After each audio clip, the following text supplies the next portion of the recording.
പ്രശസ്ത സുവിശേഷകൻ റാന്നി കണ്ടൻപേരൂർ സ്നേഹപുരം കിഴുവള്ളിത്തറയിൽ ബാബുസാർ എന്ന് വിളിക്കപ്പെടുന്ന തോമസ് വർഗീസ് 70 വയസ്സ് നിര്യാതനായി. KT വർഗീസിൻ്റെയും ചിന്നമ്മ വർഗീസിൻ്റെയും മകനായി 1955 മാർച്ച് മാസം 23-ാം തീയതി ബാബു എന്ന് വിളിക്കപ്പെടുന്ന തോമസ് വർഗീസ് ജനിച്ചു. തുടർന്ന് മുന്നോട്ടുള്ള കാലഘട്ടത്തിൽ പ്രാഥമിക വിദ്യാഭ്യാസം NMHSS കരിയംപ്ലാവിലും ഇടക്കുളം ഗുരുകുലം ഹൈസ്കൂൾ എന്നിവിടങ്ങളിലായിരുന്നു. പ്രാഥമിക വിദ്യാഭ്യാസത്തിന് ശേഷം അദ്ദേഹം pre degree BSc Ranni Saint Thomas കോളേജിലും അതോടൊപ്പം തന്നെ MBA ബിരുദവും അദ്ദേഹം കരസ്ഥമാക്കി. അദ്ദേഹത്തിൻ്റെ നേതൃത്വ പാടവം മറ്റുള്ളവരെ വളരെയധികം ആകർഷിച്ചിരുന്നു. അങ്ങനെ KSCയിലൂടെ കേരളത്തിലെ അറിയപ്പെടുന്ന ഒരു വിദ്യാർത്ഥി നേതാവായി മാറി.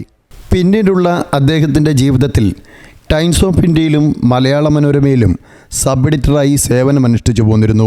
1981 ഡിസംബർ മാസം 10-ാം തീയതി അദ്ദേഹം തൻ്റെ എല്ലാ ഭൗതിക മാർഗങ്ങളും വെടിഞ്ഞ് പൂർണ്ണ സുവിശേഷ വേലയ്ക്കായി ജീവിതം സമർപ്പിച്ചു. ഇന്ത്യയിലും ലോകത്തിൻ്റെ നാനാദേശങ്ങളിലും കർത്താവിൻ്റെ സുവിശേഷം അറിയിക്കുവാൻ അദ്ദേഹത്തെ ദൈവം സഹായിച്ചു. കേരളത്തിലെ ക്രിസ്തീയ സഭകളിലെ ഉണർവിനായി 1992 മുതൽ സ്നേഹപുരത്ത് ക്രിസ്തീയ കൂട്ടായ്മയ്ക്ക് അദ്ദേഹം രൂപം കൊടുത്ത് നേതൃത്വം നൽകി. ആയിരക്കണക്കിന് വ്യക്തികൾക്ക് ക്രിസ്തുവിൻ്റെ പ്രകാശം പകർന്നു നൽകുവാൻ പ്രിയപ്പെട്ട ബാബുസാറിന് സാധിച്ചു. കേരളത്തിലെ അറിയപ്പെടുന്ന ഡി-അഡിക്ഷൻ കൗൺസിലർ കൂടിയായിരുന്നു അദ്ദേഹം.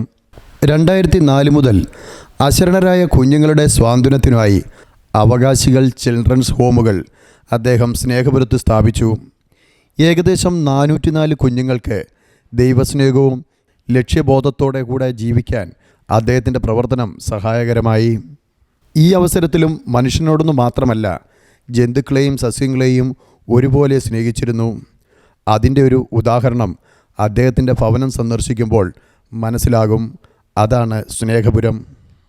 ഇവാഞ്ചലിക്കൽ സഭയുടെ അൽമായ ട്രസ്റ്റിയായും സുവിശേഷ പ്രകാശയുടെ ചീഫ് എഡിറ്ററായും അദ്ദേഹം സേവനമനുഷ്ഠിച്ചിട്ടുണ്ട്. ഓൾ കേരള ഓർഫണേജ് അസോസിയേഷൻ സംസ്ഥാന കോർഡിനേറ്ററായും പത്തനംതിട്ട ജില്ലാ പ്രസിഡൻറ്റുമായും അദ്ദേഹം സേവനം ചെയ്തിട്ടുണ്ട്. Ranni Saint Thomas college PTA ഭാരവാഹിയായും അദ്ദേഹം സേവനമനുഷ്ഠിച്ചിരുന്നു. കൂടാതെ 12-ലധികം ക്രിസ്തീയ കൃതികൾക്ക് അദ്ദേഹം രൂപം കൊടുത്തിട്ടുണ്ട്. അങ്ങാടി പഞ്ചായത്ത് റേഷൻ ലൈസൻസ് ഉടമയായും മികവ് പുലർത്തിയിരുന്നു അദ്ദേഹം.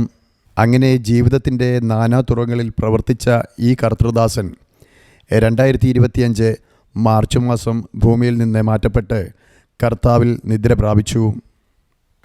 ഭാര്യ ചെങ്ങന്നൂർ കല്ലിശ്ശേരി കണ്ടത്തിൽ മണലേത്ത് കുടുംബാംഗം റോസമ്മ തോമസ് ആണ്. മക്കൾ റവറൻഡ് റോബി വർഗീസ്, ഡോക്ടർ റീബ അനു വർഗീസ്, റോണി ബാബു വർഗീസ്. മരുമക്കൾ അനില വർഗീസ്, ടോണി വർഗീസ്, റിനു റോണി. കൊച്ചുമക്കൾ ഇവാഞ്ചലിൻ റോബിൻ, ഇമ്മാനുവൽ റോബിൻ, നെയ്തൻ ടോണി. പരേതൻ്റെ ഭൗതിക ശരീരം 2025 മാർച്ച് മാസം 8-ാം തീയതി ശനിയാഴ്ച 8 മണിക്ക് വീട്ടിൽ കൊണ്ടുവരുന്നതും പ്രയർ ഹാളിൽ പൊതുദർശനത്തിന് വയ്ക്കുന്നതുമാണ്. ഇവിടെ വന്ന് കാണാനും അന്ത്യോപചാരം അർപ്പിക്കാനുമുള്ള അവസരവുമുണ്ട്. തുടർന്ന് ഉച്ചയ്ക്ക് 3 മണിയോടുകൂടി Kottanad Saint Stephen's CSI church സെമിത്തേരിയിൽ സംസ്കാര ചടങ്ങുകൾ നടക്കും. City news Ranni.